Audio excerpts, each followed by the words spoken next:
Harvey.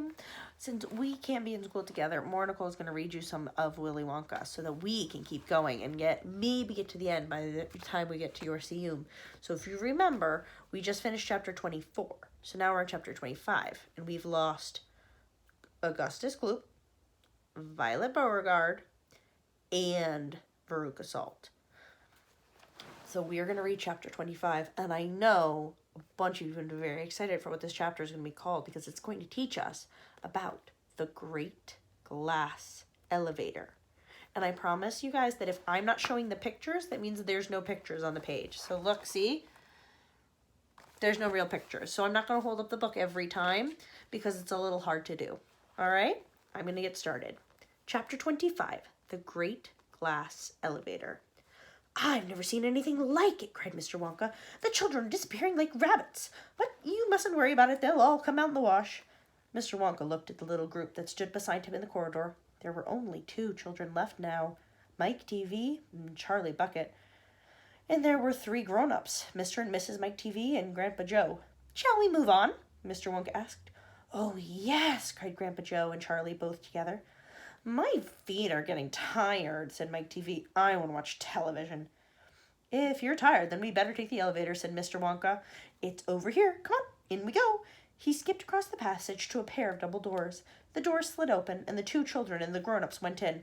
Now then, cried Mr. Wonka, which button shall we press first? Take your pick.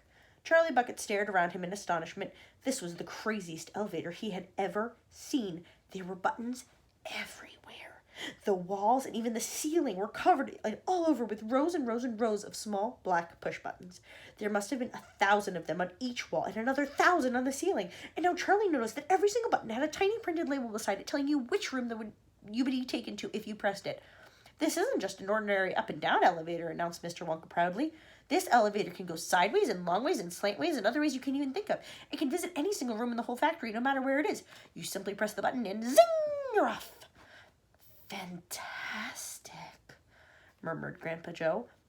His eyes were shining with excitement as he stared at the rows of buttons. The whole elevator is made of thick, clear glass, Mr. Wonka declared. Walls, doors, ceiling, floor, everything is made of glass so that you can see out.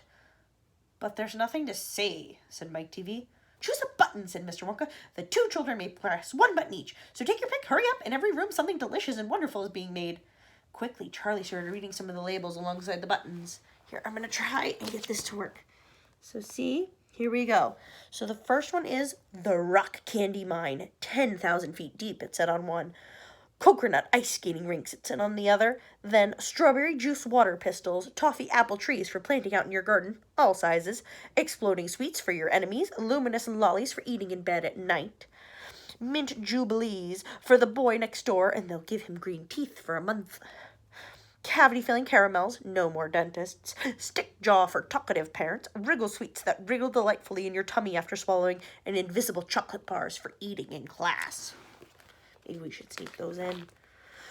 Sugar-coated pencils for sucking. Fizzy lemonade swimming pools. Magic hand fudge when you hold it in your hand, you taste it in your mouth. And rainbow drops, suck them, and you can spit in 6 different colors. And so here, look. We can see them in the elevator. So let's read what's happening. Come on, cried Mr. Wonka. We can't wait all day. Isn't there a television room in all this lot? Asked Mike TV. Certainly there's a television room, Mr. Wonka said. That button over there. He pointed with his finger, and everybody looked. Television, chocolate. It sat on a tiny label beside the button. Whoopee! Shouted Mike TV. That's for me. He stuck out his thumb and pressed the button. Instantly, there was a tremendous whizzing noise. The doors clanged shut, and the elevator leaped away as though it had been stung by a wasp. But it leapt sideways, and all the passengers except Mr. Willy Wonka, who was holding onto a strap from the ceiling, were flung off their feet and onto the floor. Get up, cried Mr. Wonka, roaring with laughter. But just as they were staggering to their feet, the elevator changed direction and swerved violently around a corner, and over they went once more. Help! Shouted Miss TV. Take my hand, madam, said Mr. Wonka gallantly. There you are, now grab this strap. Everybody grab a strap. The journey's not over yet. Old Grandpa Joe staggered to his feet and caught hold of a strap. Little Charlie, who couldn't possibly reach as high as that, put his arms around Grandpa Joe's legs and hung on tight. The elevator rushed on at the speed of a rocket. Now it was beginning to climb. It was shooting up and up and up on a steep, slanty course as if it were climbing a very steep hill. Then suddenly, as though it had come to the top of the hill and gone over the precipice, it dropped like a stone. And Charlie felt his tummy right up to his throat, and Grandpa Joe shouted, "Yippee! Here we go!" And Miss TV cried out, "The rope is broken! We're going to crash!" And Mr. Wonka said, "Calm yourself, my dear lady," and patted her comfortingly on the arm. And then Grandpa Joe looked down at Charlie, who was clinging to his leg, and he said, "Are you all right, Charlie?" Charlie shouted, "I love it! It's like being on a roller coaster!" And through the glass walls of the elevator, as it rushed along, they caught sudden glimpses of strange and wonderful things going on in some of the other rooms. An enormous spout with brown sticky stuff oozing out of it onto the floor, a great craggy mountain made entirely of fudge with Oompa Loompas, all roped together for safety, hacking huge chunks of fudge out of its side, a machine with white powder spraying out of it like a snowstorm, a lake of hot caramel with steam coming off of it, a village of Oompa Loompas with tiny houses and streets, and hundreds of Oompa Loompa children no more than 4 inches high playing on the streets.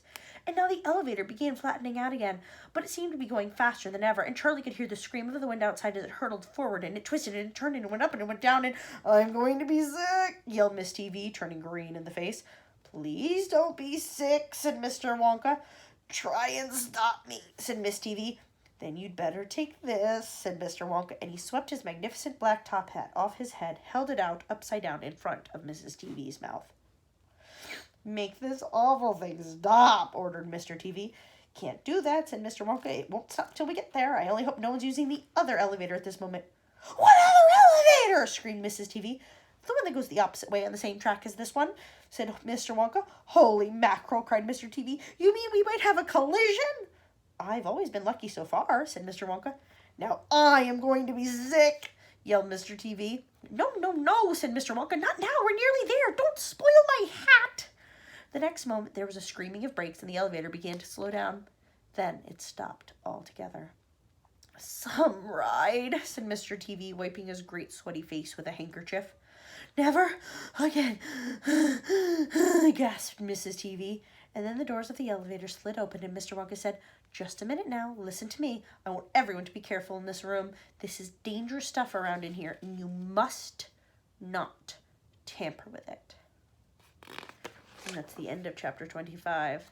So we're now in the television room, and he told us we cannot touch anything. What do you guys think is going to happen to Mike TV and Charlie? All right, I will see you guys soon. Have fun.